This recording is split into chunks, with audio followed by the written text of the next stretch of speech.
In exploring the topic of women's crying, real emotion or a weapon, we delve into a complex interplay of emotions, societal perceptions, and gender dynamics. Crying, often viewed as a distinctly human expression, can carry different meanings depending on the context and the individual experiencing it. Historically, women have been associated with emotional expression. From literature to films, the portrayal of women crying has often been tied to their roles as nurturers, caregivers, or victims. This has created a stereotype that women are inherently more emotional than men. But is crying truly a reflection of deeper emotions, or can it be seen as a strategic tool in certain situations? To understand this, we must first acknowledge the social conditioning that shapes our perceptions. Women may feel societal pressure to express emotions openly, which can lead to them crying in situations where men might not. This raises a question. Do women cry to communicate vulnerability, seek comfort, or manipulate situations? The answer is not straightforward. For some women, crying is a natural, instinctive response to overwhelming feelings, be it joy, sadness, frustration, or relief. In these instances, tears serve as a release, a way to process emotions that might otherwise feel too intense to handle. This emotional outlet can be cathartic, helping individuals to cope with stress and anxiety. On the other hand, there are cases where crying can be perceived as a strategic act. For instance, in a professional setting, a woman might cry during a heated discussion to garner sympathy or to emphasize her point. Some might argue that this can undermine her authority or be seen as unprofessional. Yet, is it fair to label this behavior as manipulative?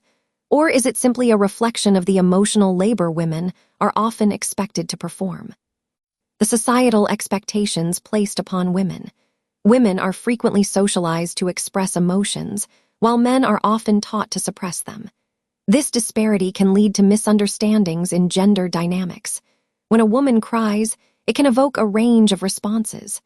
Some may feel compelled to comfort her, while others might dismiss her emotions as overly dramatic or excessive. Furthermore, women's crying has been historically weaponized in narratives, portraying them as emotionally unstable or irrational. This stereotype can lead to the invalidation of their feelings. For example, in discussions about mental health, women who express their struggles through tears may be labeled as hysterical, while men expressing similar emotions might be seen as brave or strong for sharing their vulnerabilities. This dichotomy invites us to consider how gender influences our emotional responses and the perceptions of those responses. It's essential to recognize that both men and women experience a wide spectrum of emotions, but may express them differently based on upbringing and societal expectations. For instance, consider the workplace environment. Women might feel that expressing emotions, including crying, could impact their careers negatively. They may fear that their emotional expressions will be viewed as weaknesses, leading to a struggle between authenticity and societal expectations. Conversely, men may feel pressured to adhere to traditional notions of masculinity, which discourage emotional expression altogether. This creates a divide where both genders may not feel free to express their true feelings.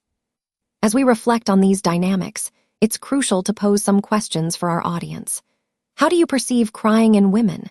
Do you believe it is a genuine expression of emotion, or can it serve as a tool in certain contexts?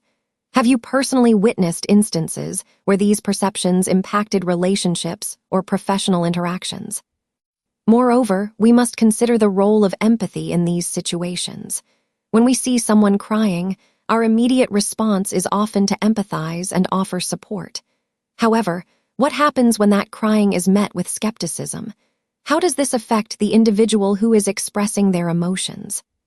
In exploring the experiences of women, it becomes clear that there is a spectrum of reactions to crying, both from the person crying and from those witnessing it.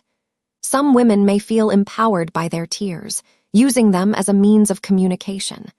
Others may feel ashamed or vulnerable, viewing their tears as a sign of weakness. Understanding this complexity is vital. It encourages us to look beyond the surface and recognize the underlying emotions and societal pressures that can influence how women express themselves. As we conclude this discussion, let's remember that crying is a deeply personal experience. It can signify joy, sorrow, frustration, or relief. It is neither inherently good nor bad, but rather context-dependent. We invite you to consider your own perspectives on this topic. What experiences have shaped your views on women's emotional expressions? How do you think societal expectations influence not just women, but men as well in their emotional expressions?